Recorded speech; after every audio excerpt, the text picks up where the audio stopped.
Hello guys, मैं आपकी friend सरस आपका स्वागत करती हूँ विलन्स फॉर इन लव के पार्ट थर्ड में। ये स्टोरी स्टार्ट करते हैं बिना टाइम वेस्ट किए। मिस्टर लेंग कहते हैं, मिस सॉन्ग, क्या आपको कोई इंटरेस्ट है ये सब देखने में? क्या आप इससे कुछ सीखना चाहती हैं? तभी मिस सॉन्ग गुस्से में वहाँ से चली जाती हैं। तभी मिस सॉन्ग अपने बॉडीगार्ड से कहती हैं, अगर होटल से कोई भी इंसान बाहर जाए तो तुम्हें उसकी चेकिंग करनी है और मुझे आके बताना, बिना चेकिंग के इस होटल से कोई भी बाहर ना जा पाए। तभी बॉडीगार्ड कहते हैं, यस मैम। तभी असिस्टेंट डोर ऑफ करता है और अंदर आता है। तभी वह कहता है, मिस्टर लैंग। तभी मिस्टर लैंग मिस क्वीन के ऊपर से हट जाते हैं। तभी वह पूछता है कि मिस्टर लैंग, आपको क्या लड़कियां पसंद हैं? तभी मिस्टर लैंग उसे घूरते हैं। वह कहता है, नहीं, मेरे कहने का ये मतलब नहीं था। क्यों? मैंने अभी आपको कभी किसी लड़की के साथ नहीं देखा। तभी वह कुछ सोचते हुए बोलता है कि हाँ, मैंने आपको कभी किसी आदमी के साथ भी नहीं देखा। तभी वह अपने मुंह पे हाथ रख लेता है कि मैंने ये क्या बोल दिया। तभी मिस्टर लैंग बोलते हैं कि तुम मुझे बताओ, तुम्हें मिस सॉन्ग के खिलाफ मेरी मदद की ज़रूरत क्यों पड़ी अभी?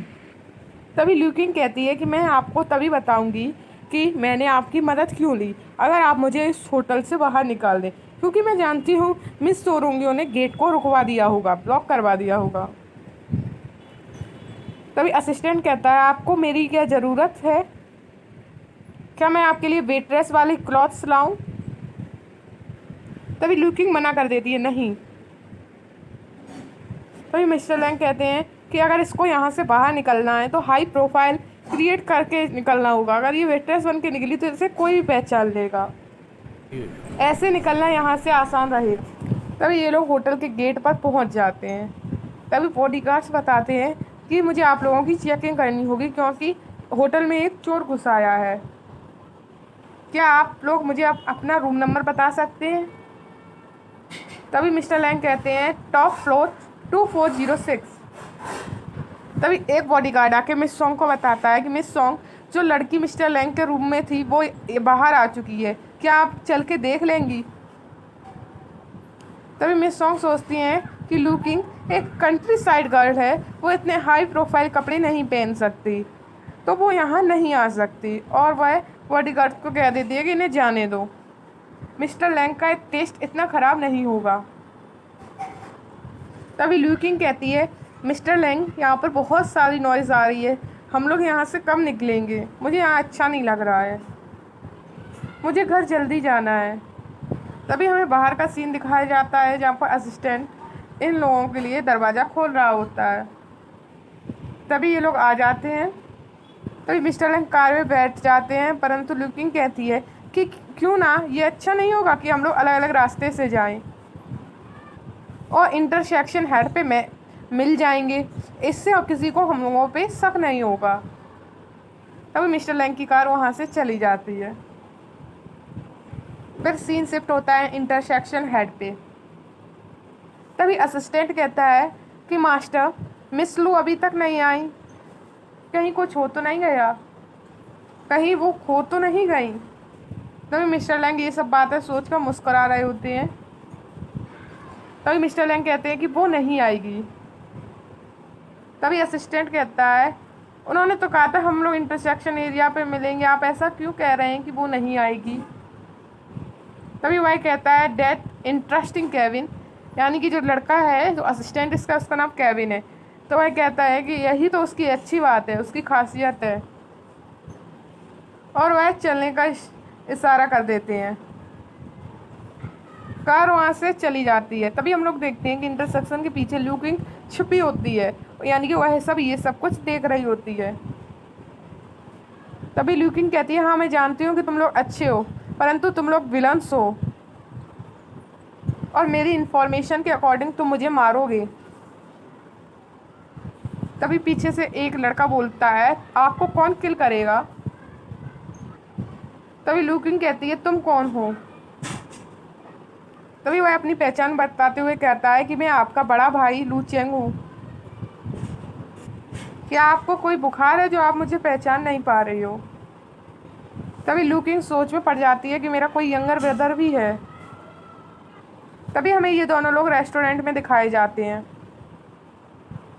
जहाँ पर ये लू चेंग बता रहा होता है कि हमारे माँ बाप की डेथ हो गई है, वो हमारे ऊपर लाखों का कर्जा छोड़ गए हैं, तो उसको पटाने के लिए आपने अपनी स्कूल की पढ़ाई भी छोड़ दी है। आप अलग अलग जगह पे अलग अलग तरीके की नौकरी करती हैं, पार्ट टाइम जॉब करती हैं, और आप मेरे स्कूल की फ़ीस भी जमा करती हैं।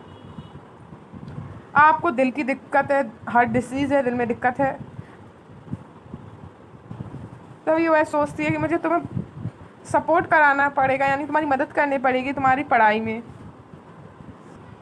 वह सोचती है कि ये मेरी ज़िंदगी है, हीरोइंस की ज़िंदगी कैसी होती है।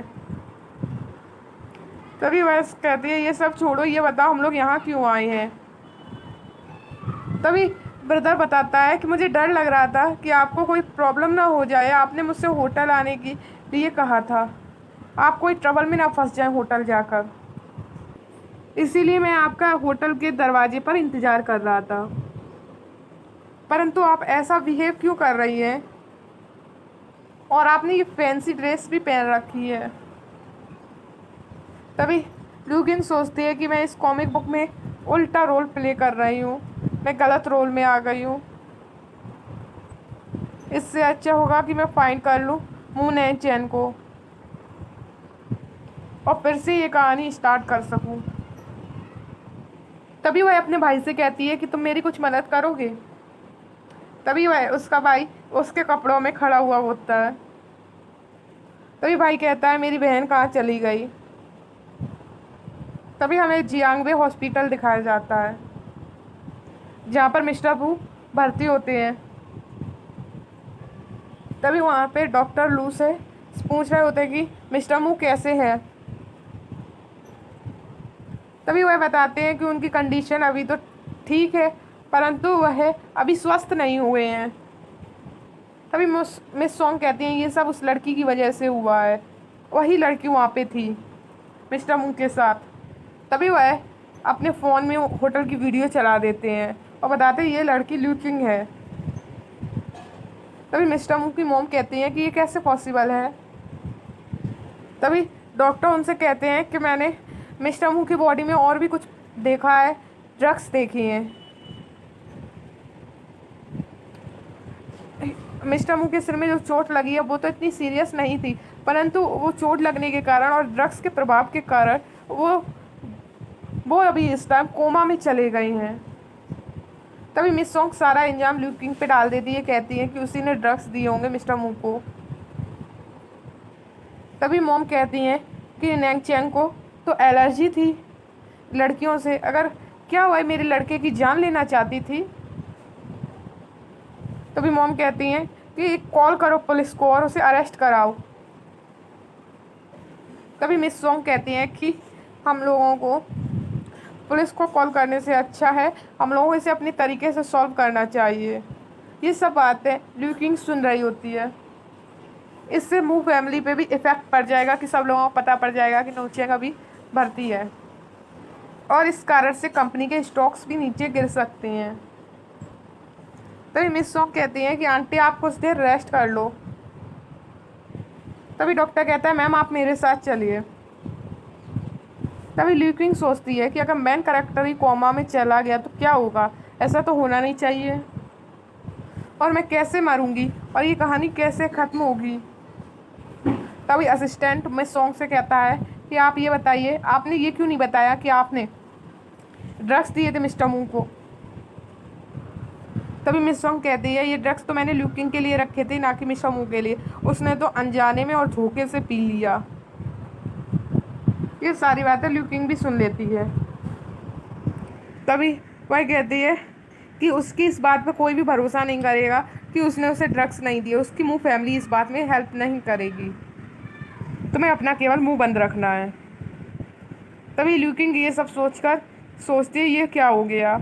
तभी वह यहाँ से ये सोच के जाने लगती है कि इससे अच्छा क्यों ना होगा मैं इन विलन्स से दूर रहूँ। तभी मिस्टर लैंग आके लू किंग का हाथ पकड़ लेते हैं और वह कहते हैं मिस लू मुझे आपसे कुछ बात करनी है। इससे इसके आगे जानने के लिए आपको आने वाले पार्ट्स का वेट करना होगा। उससे पहले आपको मेरे चैनल को सब्सक्राइब, लाइक और कमेंट करना होगा, क्योंकि आपको आने वाली वीडियो का नोटिफिकेशन मिलता रहे। और अगर आपने इस मूवी के आगे के पार्ट ना देखे हो तो आप जाके देख लें। और ये मेरा चैनल केवल इंटरटेनमेंट पर्पस के लिए है। मैं इस चैनल के से किसी की फीलिंग्स को हर्ट नहीं करना चाहती हूँ।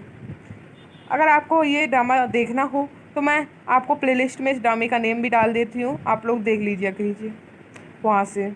Bye bye guys.